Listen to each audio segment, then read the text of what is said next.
Ako po ay kakain ng galiyang by po. Sarap. Creamy. By din na po sa sako yung mga nahuli po ni Papang mga alimango. Napakataba po na itong isa. Ayan po ay puno ng aligi.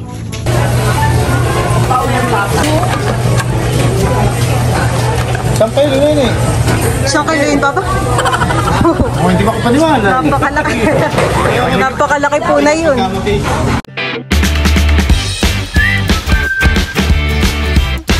What's up mga kamilot? Welcome back sa aking channel. So for today's vlog po ay mamamandaw po kami ngayon ni Papa ng mga bubong deteklop. At gawa ng kahapon po siya ay nagpain. Ayan, bali ako po dito nag-intro sa tabing ilog. Napakalalim po ngayon ng tubig. At gawa po ng high tide. Ganayan po kalalim ang tubig ngayon dito sa ilog. Meron pong dadaang bangkang demotor. Abangan po natin. Bayan na po Bay, nakikaunti na lang ay sila po yan mababagbag na.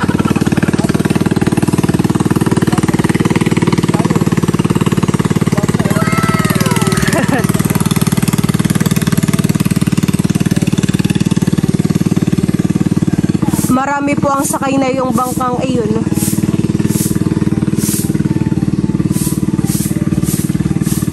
Maganda po ngayon ang panahon na kay mamaya po ay mainit. Bayan po yung papandawin ni Papa.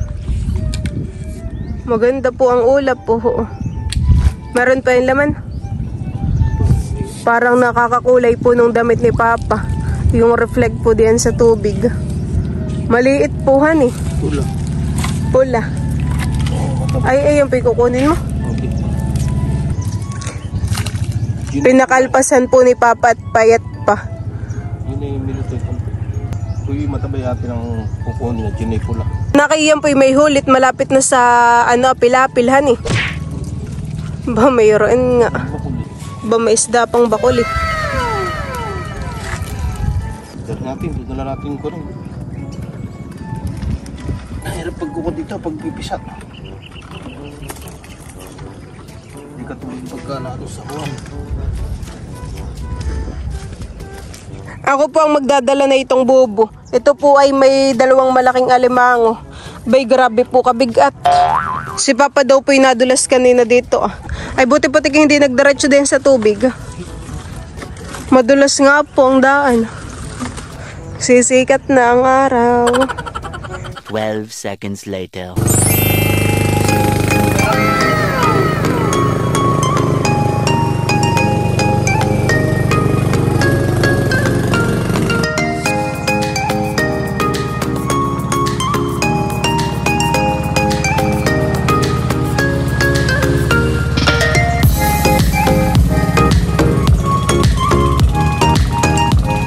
Marami na pong dumaang bangkang demotor. Maganda po ngayon ng panahon ay yun pong mga yun ay pupunta po sa dagat at lalaot po. Manguhuli po sila ng isda. 3 na po kanina yung dumaan. Baka po mamaya ay meron pa. Bali dito po sa aming barangay ay may duungan po ng mga bangkang demotor. Diyan lang po sa ilog.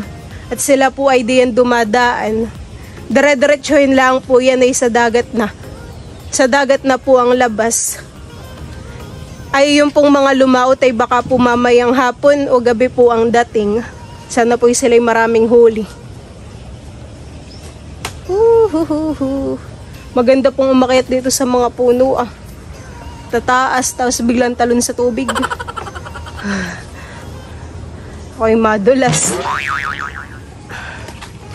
Ginagapusan na po ni Papa yung mga alimango. Abay, umihip Ilan na po ang iyong nagapusan? 3 na po. Nakisiksik po ang laman na yan, honey. Halata pong mataba. Ayan na po yung nagapusan ni Papa. Si Drew po ay dito natulog kagabi. At gusto po ikatabi si Mama. Wala naman pong pasok ngayon. Bay din na po sa sako yung mga nahuli po ni Papang mga alimango. Sa bubong deteklop. Ayan po Napakataba po na itong isa. Ayan po ay puno ng aligi. Ilang peraso din po itong mga alimango. Yung iba po dito ay kagabi pa nahuli ni Papa. 3 po siguro iyon. Meron na naman po tayong dadalhin sa palengke. Wow. Atin lang po uling sasaraduhan. Baka po makatakas pa. Yan po. Marami din pong huling kasag. Ito na po lahat. Ayan po ay bibigay kay Nini. Kay Shane. Gawa ng siya po ay magbe-birthday. Bibigay po ni Papa. Ako po ay kakain ng galiyang. Baiti po ah. Ito po ay galing Kalatitan Early. Masarap po. Yan, kain po tayo. Maligat. Sarap.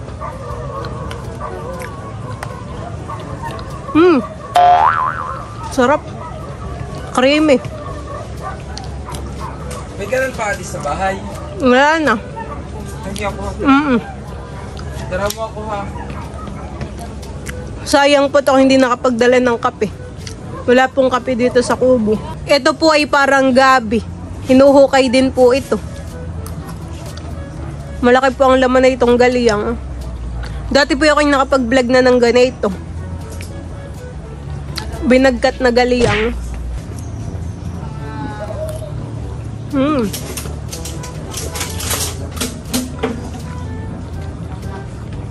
Ito po yung aking kinakain, binagkat na galiyang.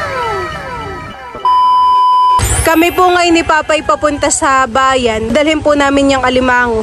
At po, may pambenta na naman. Meron pong nagbibilat ng mga palay dito. Gawa ng mainit na po ang panahon. Hindi po siguro uulan, honey. Maganda po ang sikat ng araw.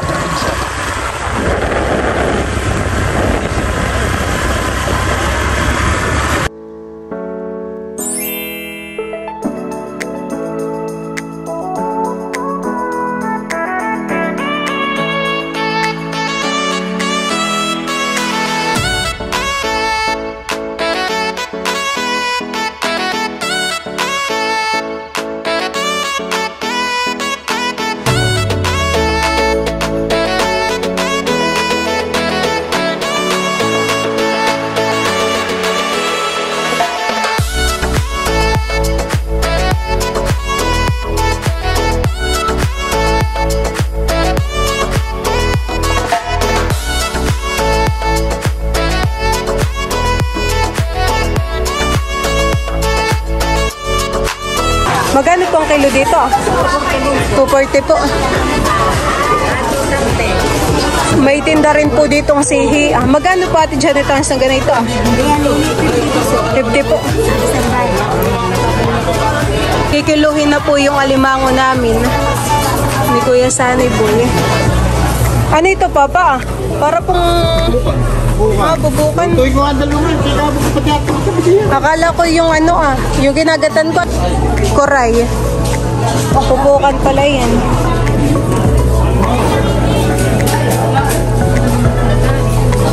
Siyempre, masama yung mga nagtataling niya.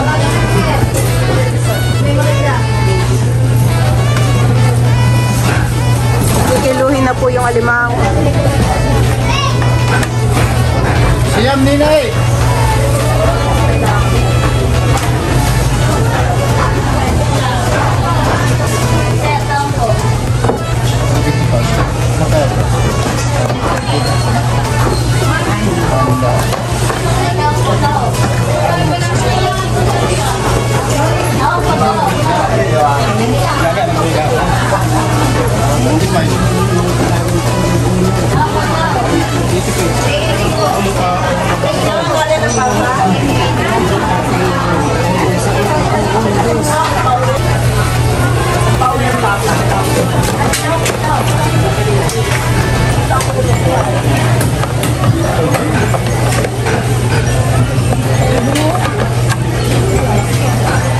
Sampai dulu nih. Isang kilo yun, Papa? Oh, hindi ba ko paniwala? Napakalaki. Napakalaki po na yun. Isang kilo. Alam sabi ko, pag-aakulo ito, Pili po ako na itong citrus. Magkano po dun sa manggang hilaw ninyo? 120 po doon. Ang manggang ano po yun? Biko. Ha? Biko. Piko po. Pareho din ang kalabaw mo. Pinagkaiba lang ang kalabaw ay bintog siya. Kala ko po yung manggang kalabaw. Mas maasim po yun, ayan eh. Kalabaw? Opo. Dilaw. Saan kayo ba? Opo. Lalaki po ng papaya dito ah. Alam mo naman, mayroon naman. Ito ako tama na kayo. Kaya nga po. Ayaw magawa ka? Hindi po. Salam po muna. Ay, 55 pala yan. Bawal na po ngayon ng plastic, honey. Dapat po ay eco bag. Ay, wala po. Ako po'y bumili ng 1 kilong citrus. 50 po ang kilo. Dapat po pala may dalang ano, honey, sariling lagayan. Ito po yung pinagbentahan ng alimango, ah. Boy, naka 5,000 po. Yung 1 kilo dito, Papa. Magkano po ang kabayaran na yun? Ayan, 800. 800 po, honey. 800, ah. Oh, yung 1 alimango, 800, honey. Puno po yun ng aligay. 5,000 po ang kinita namin ngayon sa alimango. Aba.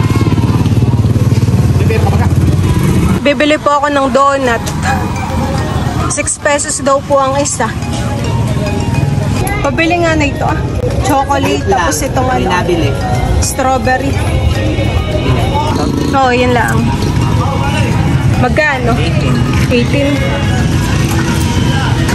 Bumili lang po ako ng ilang paraso at titikman po. Mukha pong masarap. Si Papa po ay pupunta dun sa may-ari po ng sasahan. Sasabihin po ni Papa na kunin na yung alak sa amin. Tikman ko po itong aking biniling donut.